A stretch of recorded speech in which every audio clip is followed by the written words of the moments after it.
Hey there, guys. This is Hacker Mod Chris Bowen with a couple of tips and tricks for doing a peaker design on a hood of a hoodie sweatshirt. So there are a couple of different considerations that you want to keep in mind when you do it on a sweatshirt as opposed to a hooded towel. The hooded towel doesn't have a drawstring in it, and it's also, when you stitch it out, it's flat. So when you do all of this on an actual hoodie, already assembled hoodie, you have to keep that in mind, because if you're using a hoodie that has the drawstring, you want to make sure that you are leaving enough room for the casing here at the bottom. And I don't know if you can see it real well. Let me see if I can zoom in a little bit. After I centered my hoodie, I lined up the stitch line for the casing up against my hoop, so that I know that it won't go any further than that. Bring it back out. So I know that the design won't go any further, any closer to the casing than that. There is another stitch line there that is to hold down. It holds down the edge, the raw edge of the casing. I particularly don't care if I stitch over that one or not, but my goal is not to get too far into the casing, because I don't want to stitch down the drawstring. It needs to be usable still as a drawstring on the hoodie. The other thing that I was talking about is when you're stitching out a towel, a hooded towel, you're stitching out on it when it's flat.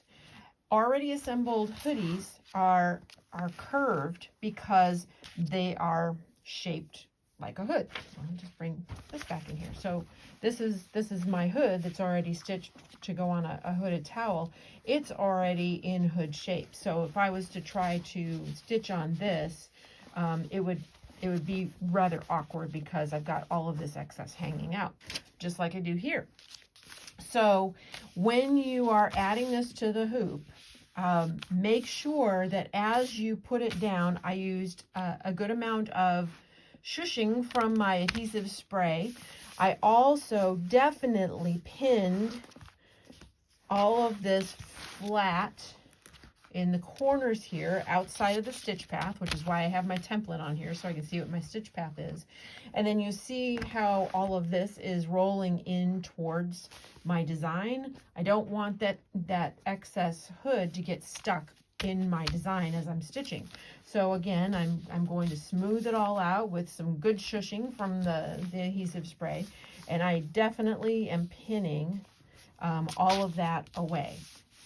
So I know that my stitch path is clear on here, but what do I do with all this excess here? So the first thing I did is I took the excess point of the hood and rolled it up, and then I pinned that together so that it kind of stays there, but I'm not convinced that it's not going to move down into the stitch path. So I am going to take the section of the back of the hoodie and pin that again, so that when the excess part of the hoodie falls off my stitching table or behind the arm of my hoop, the weight of the hoodie will pull that back, hopefully, and keep that out of the way. You can add a couple more pins to places like this, and you can just pin it straight down to the stabilizer and the hoop. It's not going to be pretty, and hopefully I don't stick myself. There we go. That side's pinned down. I'm going to go ahead and do the same on this other side. I'm just making every effort that I can think of to try to keep all of this excess hoodie out of the design. Now, the hood that I'm using is an extra large, and the split design, or I like to call them triple splits, I'm using is a 6 by 10. So this is the larger design. If you're going to use the smaller design, you may not have as much real estate in your hoop if you're using the 5x7 design in a 5x7 hoop. You can use clamps, those hair clamps that you can use that are plastic that aren't going to get caught up on things. You can use those. I was originally thinking about using binder clips, but that will get caught in my machine faster than I could say no. So I'm not going to use anything that has metal like that to that degree, but hopefully pinning all of this out of the way will help you keep all of that excess hood out of the stitch path.